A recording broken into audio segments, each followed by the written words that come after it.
Salut, salut. J'espère que tu vas très bien.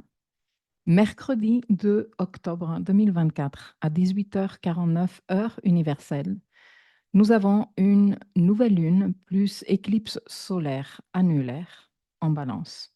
Et toutes les années, nous avons un mois complet, un mois solaire complet, dédié entièrement aux affaires balance.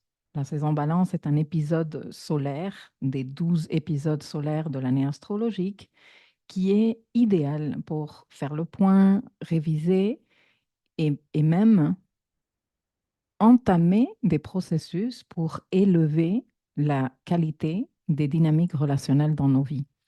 Et cela implique signer de nouveaux contrats, faire des mises à jour de vieux contrats, résilier des contrats également. Il s'agit d'une période de négociation des termes contractuels de ces contrats relationnels, quels que soient, disons, les caractéristiques de ce contrat et peu importe si le contrat est tacite ou formel.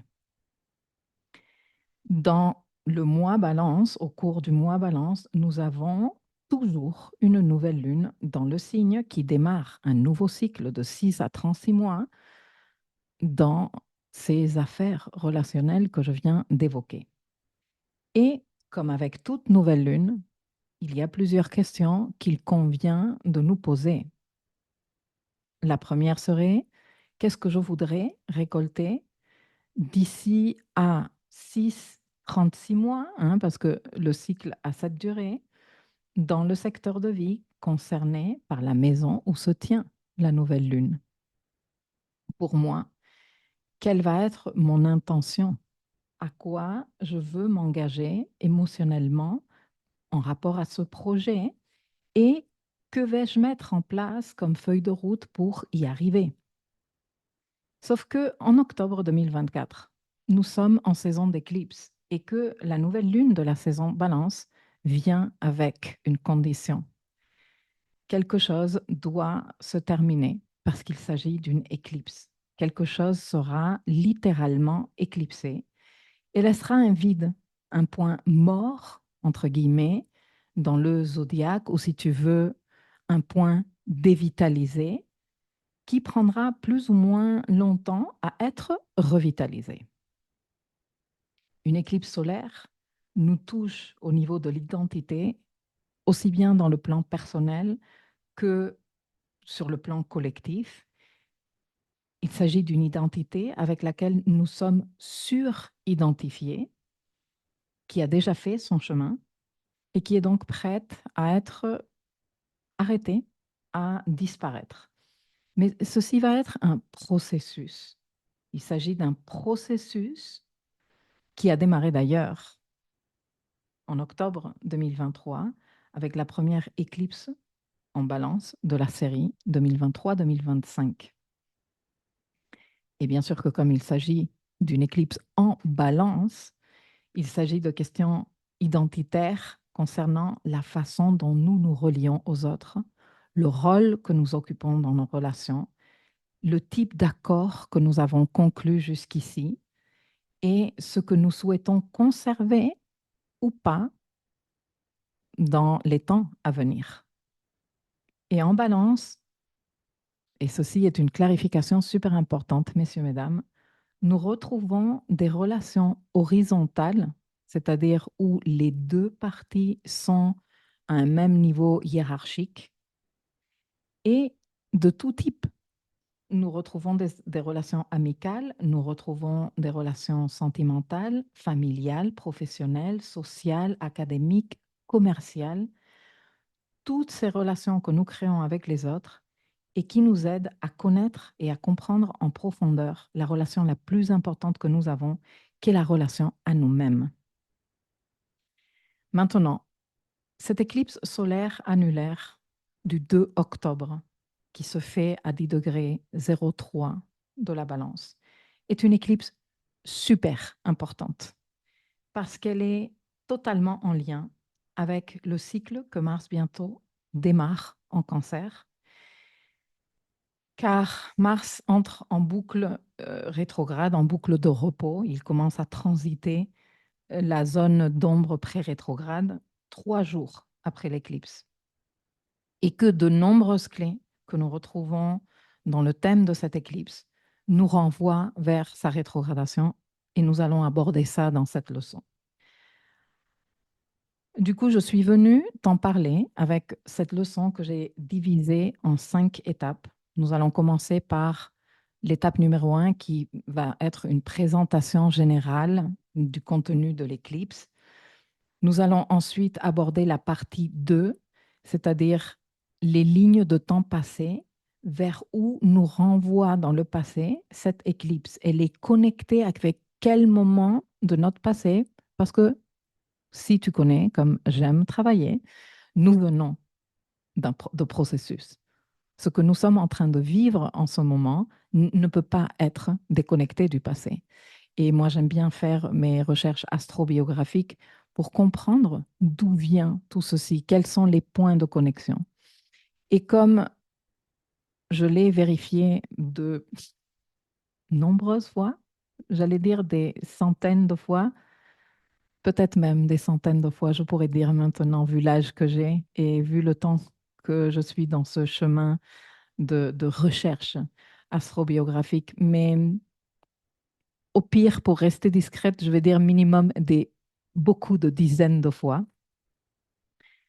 Il ne s'agit pas juste d'un point dans le passé. Nous avons multiples points dans le passé parce que tout ce qui relève d'un caractère évolutif ne se passe pas comme ça du jour au lendemain.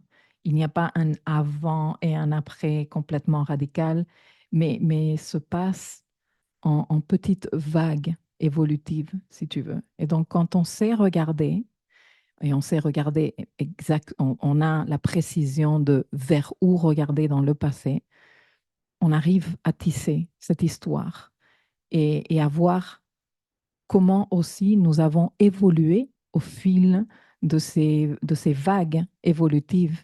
Et ça, c'est très valorisant.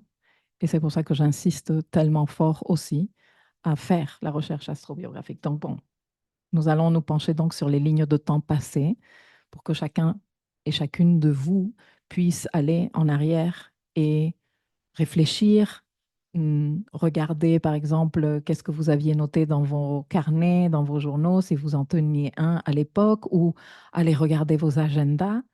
Il y a des fois où dans les agendas, on note des choses autour de certaines dates qui nous donnent des pistes, ou peut-être même, c'est quelque chose que je suis en train de recommander depuis quelques mois en consultation parce que hum, ça avait été abordé par une cliente très jeune il y a quelques mois. Et j'ai dit, bah tiens, c'est pas une mauvaise idée. Ce que tu publies, si tu es très actif sur les réseaux sociaux, ce que tu publies à un moment donné sur tes réseaux sociaux ou même dans tes groupes WhatsApp, Telegram, s'il y en avait à l'époque, bien sûr, qu'est-ce qu'il y avait, qu'est-ce qui se passait, qu'est-ce que tu racontais, quelles étaient les dynamiques des échanges entre toi, ta famille, toi, tes amis. Ça, c'est aussi des outils modernes auxquels moi, je ne fais pas nécessairement appel et que je ne te proposais pas avant, parce que moi, je ne suis pas du tout une personne de réseaux sociaux, bientôt, plutôt, pardon, le contraire. Euh, mais voilà, on n'est pas tous pareils. Il y a des personnes qui sont très actives dans les réseaux sociaux et quelque part, les réseaux sociaux sont en train de devenir des, des journaux digitaux numériques qui peuvent nous aider après à repêcher de l'information. Donc voilà, même si moi, je ne le fais pas, peut-être que toi, oui, et que ça t'aide. Donc voilà, nous allons nous pencher sur ces lignes de temps passées. Ensuite, nous allons aborder, et ce sera le plus gros de la leçon, les enjeux de l'éclipse comme inscrits dans le thème. Nous allons faire un décryptage de ce thème. Nous allons regarder où se trouve le Soleil, la Lune, cet amas planétaire en balance que nous avons et duquel je te parle depuis la saison vierge minimum. Nous allons également regarder plus en détail les signatures présentes, notamment celles où Vénus est impliquée puisque Vénus est la maîtresse de la saison et dispositrice de l'éclipse. Nous allons également nous pencher sur les rôles des planètes au cours de cette éclipse. Et pour cela, je vais me servir de la méthodologie que je t'ai expliquée dans une leçon qui s'appelle Gros plan sur les éclipses de soleil ou sur les éclipses solaires. Je te laisserai le lien avec la leçon que je publierai avec ce contenu dans l'article de blog si tu es en train de regarder ceci sur YouTube, parce que je pense que la présentation en général, je vais la mettre à disposition gratuite et publique de l'audience sur YouTube. Et du coup, dans cette leçon, je t'ai expliqué pas à pas comment on fait un décryptage professionnel d'une éclipse. Je t'ai expliqué le rôle des différentes planètes, celles que j'ai appelées les planètes clandestines, les planètes réactivatrices, les planètes non supervisées, quels sont les différents rôles. Et voilà quoi, je vais reprendre toute cette information pour décrypter cette éclipse avec toi, de façon à donner aussi une illustration pratico-pratique à cette leçon, même si cette leçon elle est accompagnée de 2 cas d'études. Mais voilà, pour continuer la pratique et, et parce que je trouve que, comme je te disais tout à l'heure, cette éclipse, elle est super importante. Donc, à mon avis, il nous intéresse de considérer tous les différents éléments qui peuvent participer à un moment donné à notre compréhension de l'événement et surtout à comment va s'étaler le déroulement, comment va s'étaler le processus. Parce que, messieurs, mesdames, le processus que déclenche cette éclipse est long. Il est long. Et nous vivons des temps où il y a beaucoup d'urgence de résultats, où les gens pensent que, voilà, le jour de l'éclipse est arrivé, il ne s'est rien passé, ben, ça ne sert à rien. Et c'est tellement maladroit et tellement peu efficace à un niveau développement personnel de faire cela. Donc voilà, je vais essayer de te livrer au travers de l'analyse et le décryptage du thème de cette éclipse, des temps aussi pour te piloter, pour observer, pour développer une plus grande présence et conscience dans des événements aussi importants que celui-ci, notamment parce que il est en lien aussi avec cette rétrogradation de Mars. Et messieurs, mesdames, les rétrogradations de Mars sont quand même des événements assez exceptionnels et super importants. La rétrogradation de Mars aura ses propres leçons. Mais voilà, commençons maintenant déjà à dresser nos antennes, à noter, à recevoir l'information parce qu'elle va nous être très utile au cours des 2, 3 ans à venir. Et justement, une fois qu'on aura bien identifié le rôle des planètes, et dans le rôle de planète, nous avons les planètes réactivatrices et les planètes non supervisées. Et dans cette éclipse, nous avons des deux. Ce n'est pas le cas de toutes les éclipses.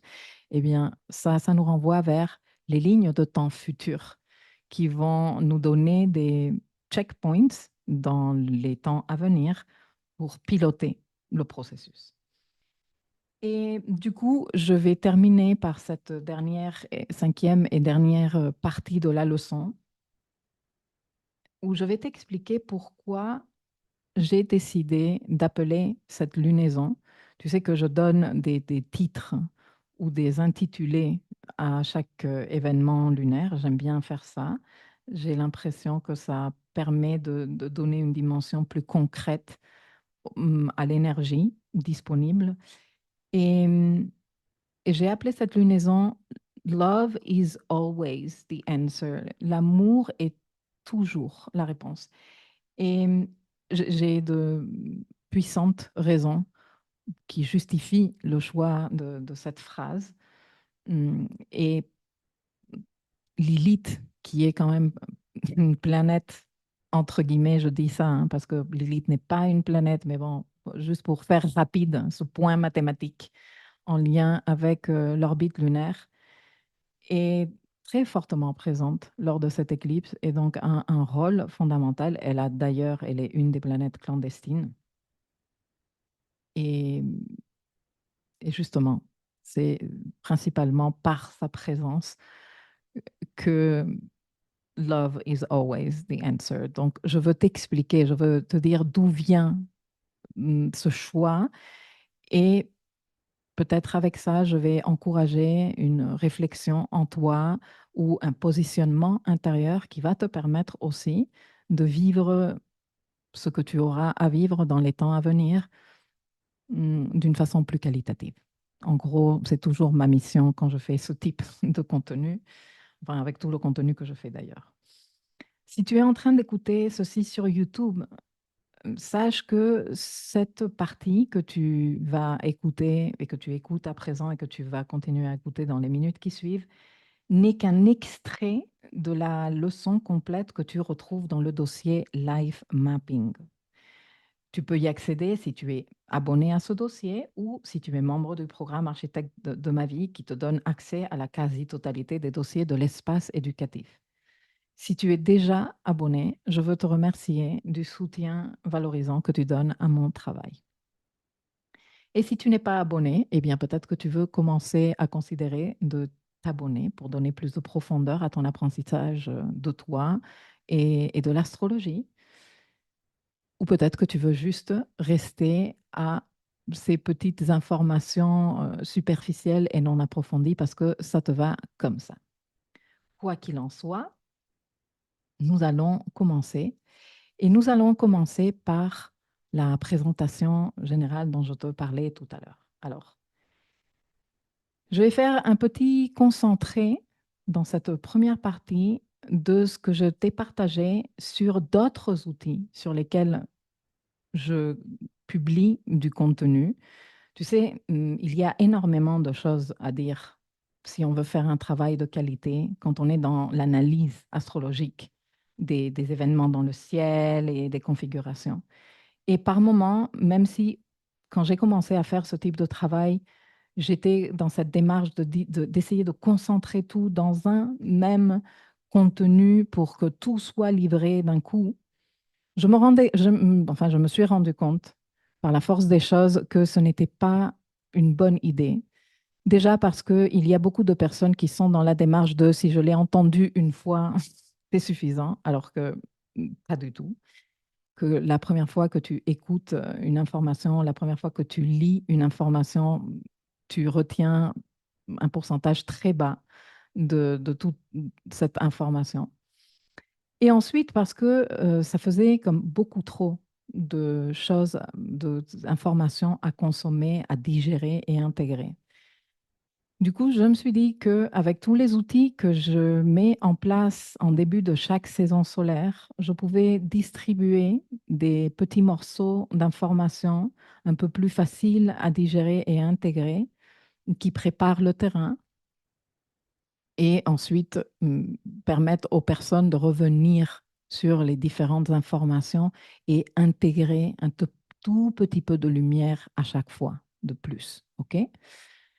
C'est pour ça que, bon, j'ai créé le tableau de bord il y a maintenant bien 2 ans, je pense. Le tableau de bord est un document sur Notion, est tout un espace maintenant où je partage plein d'informations pour t'accompagner et te piloter tout au long de la saison. Et il y a une section spécialement dédiée aux nouvelles lunes et aux pleines lunes de la saison. Et depuis bientôt 1 an, j'ai lancé l'Almanach, qui est un calendrier digital que tu peux t'installer dans ton téléphone portable et l'afficher dans ton application calendrier, où j'inscris tous les événements astrologiques, aussi bien les événements lunaires, exclusivement lunaires, que les événements planétaires, et que je décris, je rédige par mes propres soins, avec mes petits doigts sur le clavier de l'ordinateur, tous les mois, une lecture, un décryptage de ces événements.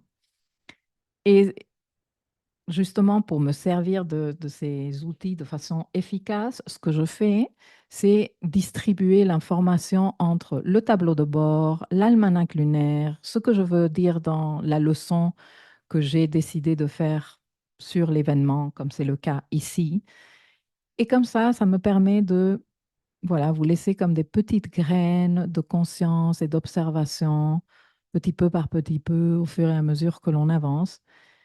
Et du coup, ben non, il n'y a pas du copy-paste. Ce que tu trouves dans le tableau de bord n'est pas ce que tu trouves dans l'almanach lunaire, c'est complémentaire, si tu veux.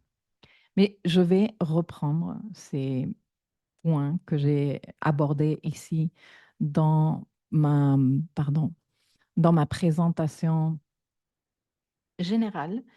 Et pour cela, je vais partager avec toi la carte de l'événement que tu vois maintenant affichée à l'écran, je pense. Oui, tout devrait être bon.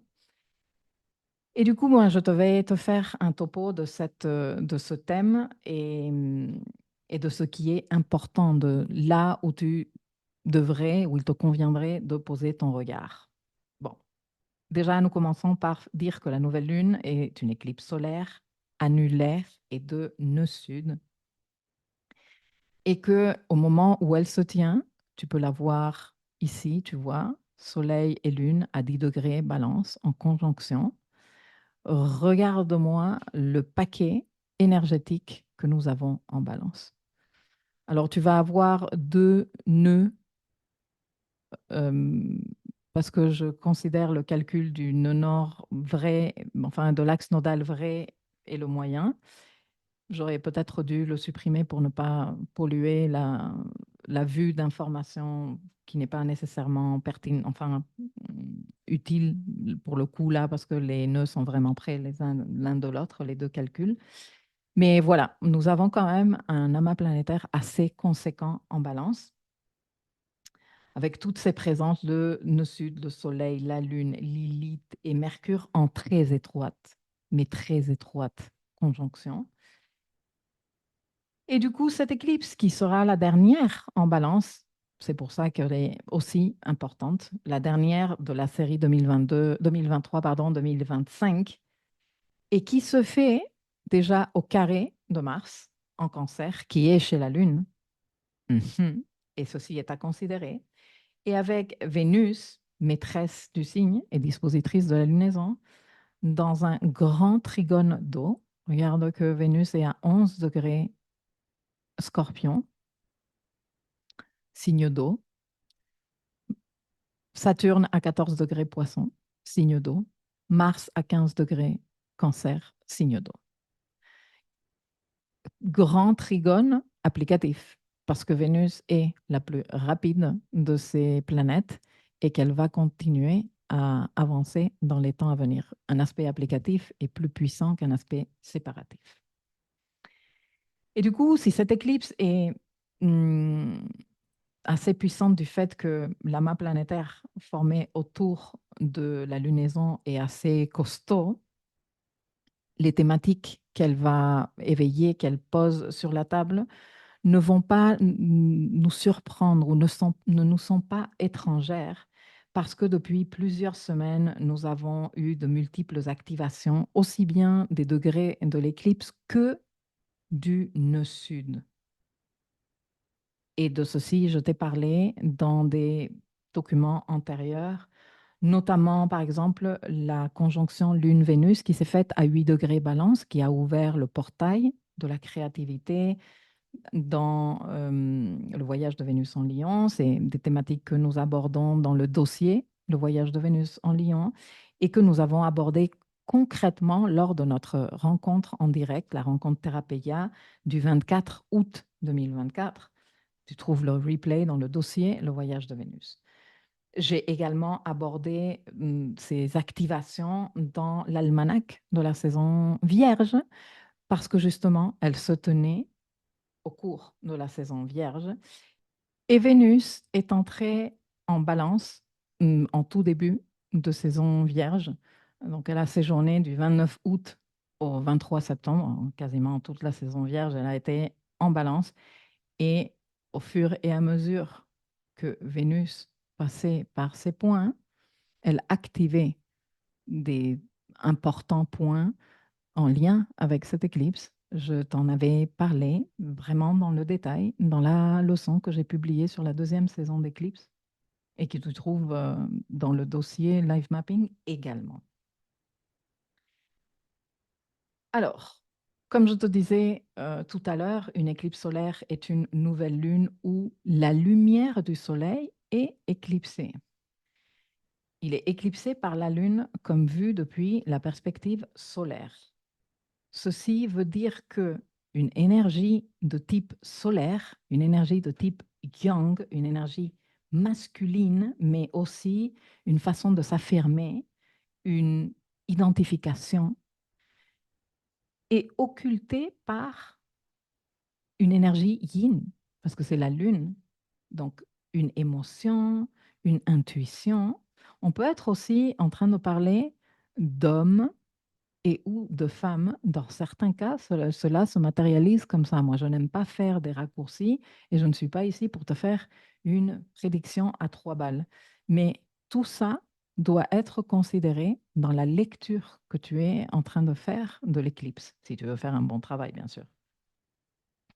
Et du coup, cette occultation démarre un processus qui va donner fin à l'énergie yang en question dans les délais annoncés par l'éclipse. Je t'ai dit tout à l'heure de 6 à 36 mois dans les plus petits délais parce qu'il y a des délais plus longs, mais nous allons en rester là. Maintenant, comme il s'agit d'une éclipse de nœud sud et le nœud sud est en transit et une démarche de désassimilation, de désapprentissage, et que c'est la toute dernière éclipse dans le signe de la série, nous savons qu'elle nous annonce un processus de fin définitive et que la meilleure façon d'accompagner ce développement est dans l'acceptation et le lâcher-prise. Arrivé à ce point, je veux faire une petite précision, même si on ira un peu plus en détail tout à l'heure quand nous regarderons plus précisément les signatures présentes dans le thème. À chaque fois que je parle de fin définitive, que la meilleure façon d'accompagner, c'est accepter et lâcher prise, et surtout quand on parle de processus vénusien relationnel de type balance ou de type maison 7, il y a comme un effet de panique autour de moi, non? Et vous m'envoyez des messages genre, mais ça veut dire que ça va se terminer. Mais écoutez, à un moment donné, d'un côté, il faut commencer maintenant à gérer les situations aussi un peu plus de façon adulte, avec adulteté, qui est un mot que je me suis inventé, même si ça choque certains d'entre vous. Et de l'autre côté, non, il ne faut pas non plus prendre les choses aussi radicalement et aussi, comment dire, au premier degré que cela. C'est sûr qu'une éclipse solaire annonce une fin d'une identité. C'est sûr que ce point du zodiaque et là où il se trouve dans notre thème va rester vide, dévitalisé. C'est important. Ça fait partie du processus évolutif. Que l'on aime ça ou pas, que ça nous convienne d'après notre perspective la plus égotique ou pas, c'est comme cela que ça se passe. Mais de là à encourager cette idée que, voilà, parce que ça peut être la fin d'une relation, non, qu'on est ici en balance, eh bien, ça veut dire que toutes les relations vont être en train de se terminer. Non. D'ailleurs, moi, je suis en train de démarrer de très importantes relations ces jours-ci. Nous sommes déjà en saison d'éclipse, même si l'éclipse n'est pas encore arrivée. Et je suis sûre que ces relations vont être très significatives dans ma vie. Et par la même occasion, il y a des relations qui sont en train de se terminer toutes seules. Non, voilà. Et ça fait aussi partie du processus. Et en étant très, très honnête avec moi-même, notamment, je pense à une qui s'est terminée un peu sur un coup de infantilisme et pas de ma part, franchement. Même si, pourquoi pas, j'aurais pu participer de manière enfantine, parce que je suis humaine comme tout le monde. Mais non, ce n'était pas de mon côté. Et je me suis dit, mais est-ce que je veux vraiment faire un effort pour que les choses s'arrondissent? Est-ce que je vais être à nouveau dans la démarche de c'est pas grave, acheter la paix, bon, si tu pètes un câble, ben, je vais arrondir le dos. Et Et je me suis dit, non, j'ai pas envie de cette relation dans ma vie. J'ai pas envie de cette dynamique dans ma vie. Et voilà, donc je suis OK que cette personne, elle fasse son caprice et qu'elle décide d'en rester là et de croire en plus qu'elle a raison. Et moi, franchement, je te le dis, je suis prête pour autre chose dans ma vie. Et si ça veut dire un trou, non, parce que j'aime quand même beaucoup cette personne et j'appréciais d'autres aspects de sa personnalité et de notre relation. Je suis OK de vivre avec ce vide que c'est laissé. Peut-être ça va être un vide définitif. OK.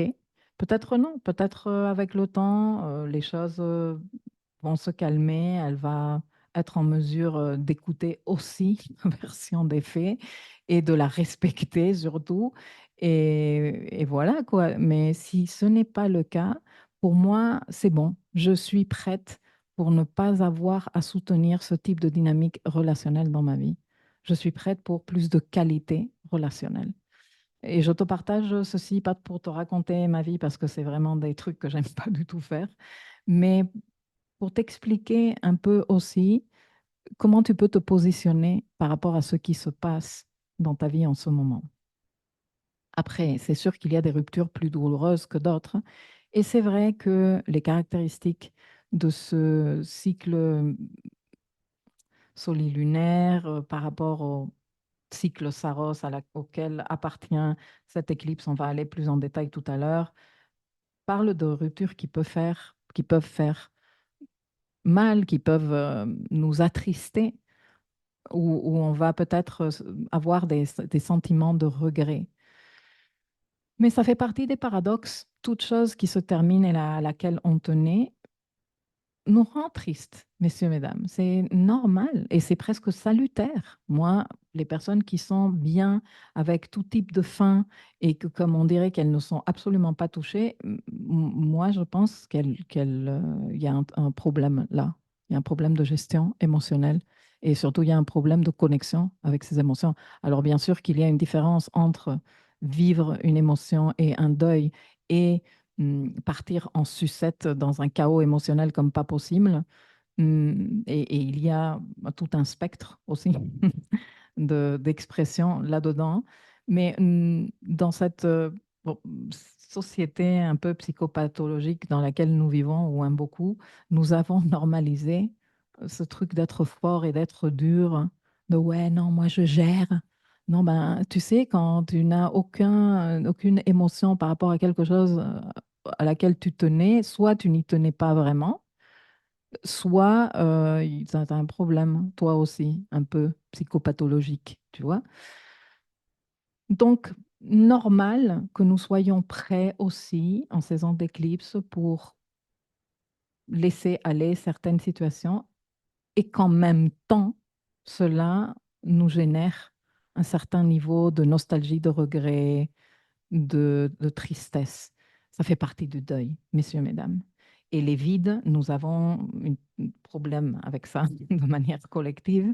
C'est quand même tous ces sujets, je les ai abordés dans de nombreuses leçons que tu trouves dans la bibliothèque astrale qu'est l'espace éducatif. J'ai parlé des processus de deuil, aussi bien de la perspective plutonienne que de la perspective neptunienne.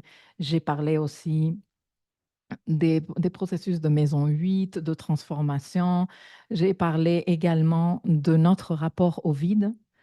Je pense que cette leçon se trouve dans le dossier astrologie nodale, que je te recommande fortement cette saison, bien sûr, bon, dans toutes les saisons.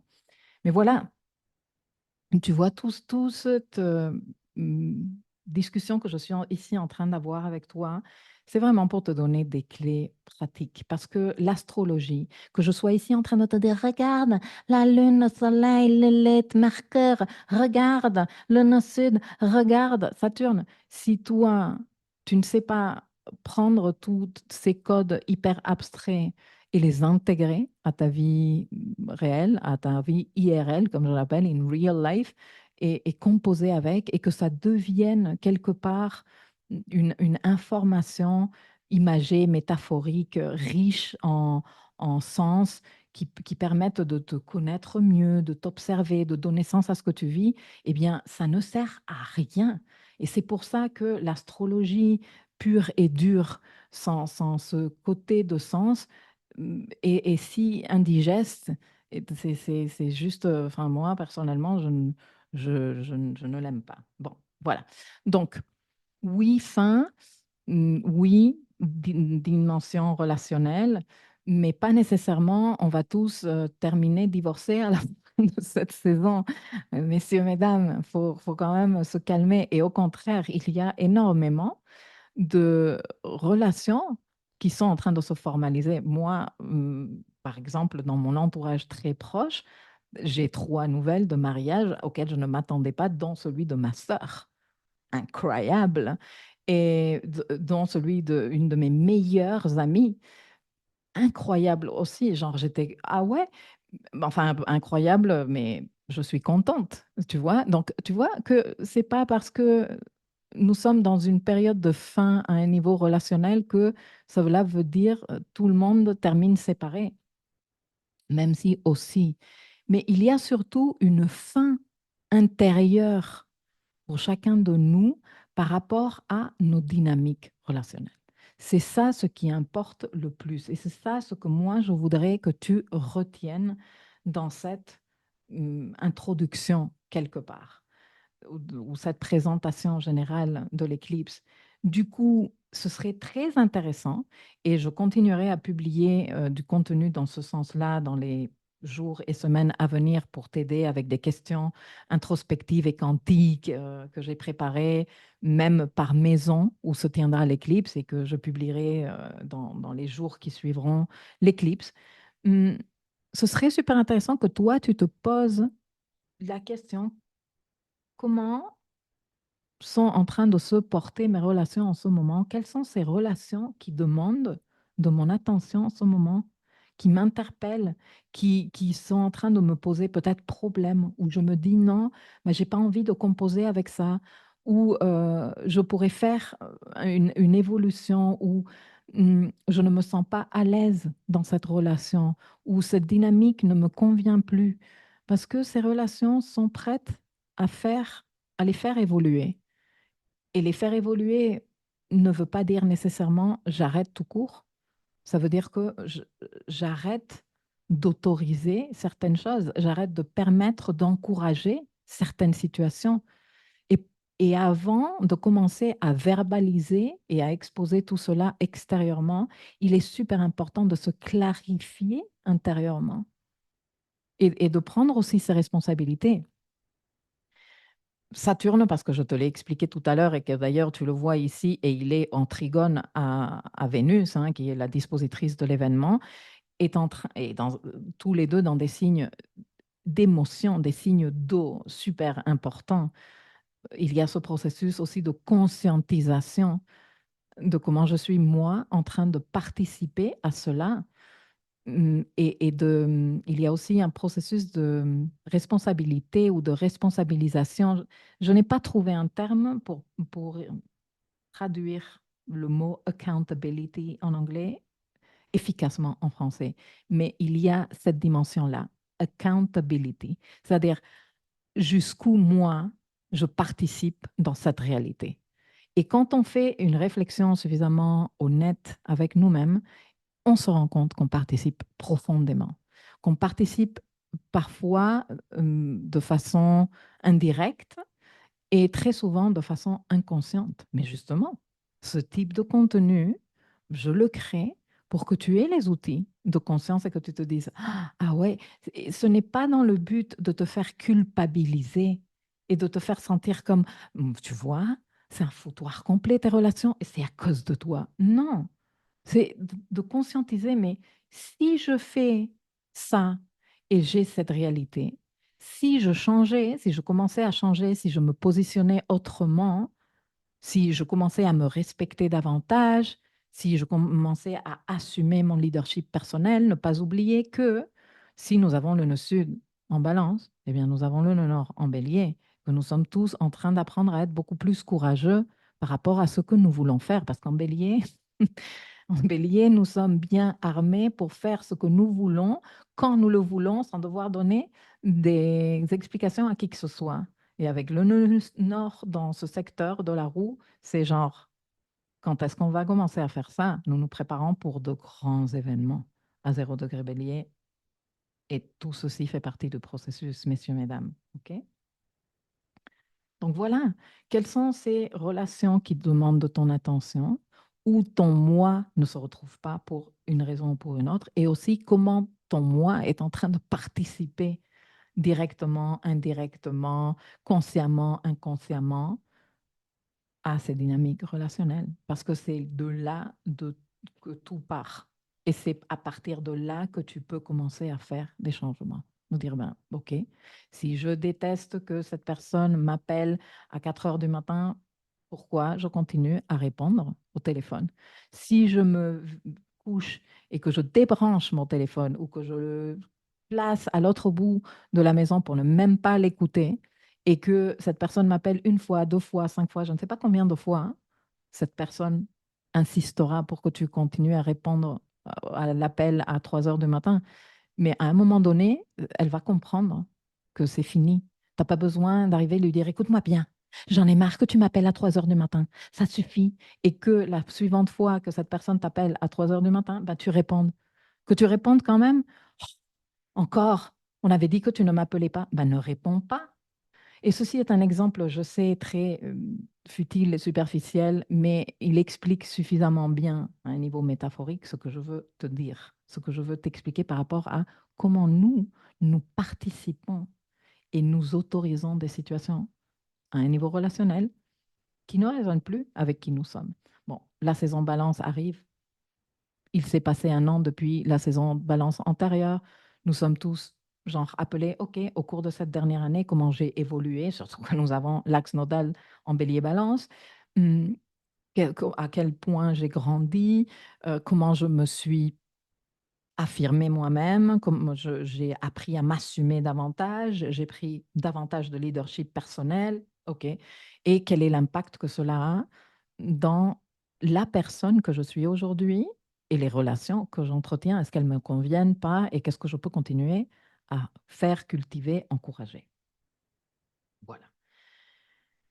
Du coup, je pense que je vais m'arrêter ici. Si tu veux un peu plus de détails, sache que le tableau de bord, je le mets à disposition gratuite de mes abonnés à ma newsletter et qu'en ce moment, parce que le projet Almanac est en format bêta test, je le propose également mois après mois en téléchargement libre et gratuit. Sers-toi de ces outils, pardon, ils sont à ta disposition. OK, du coup, nous allons continuer avec la deuxième partie de cette présentation, qui est les lignes de temps passées en lien avec cette éclipse.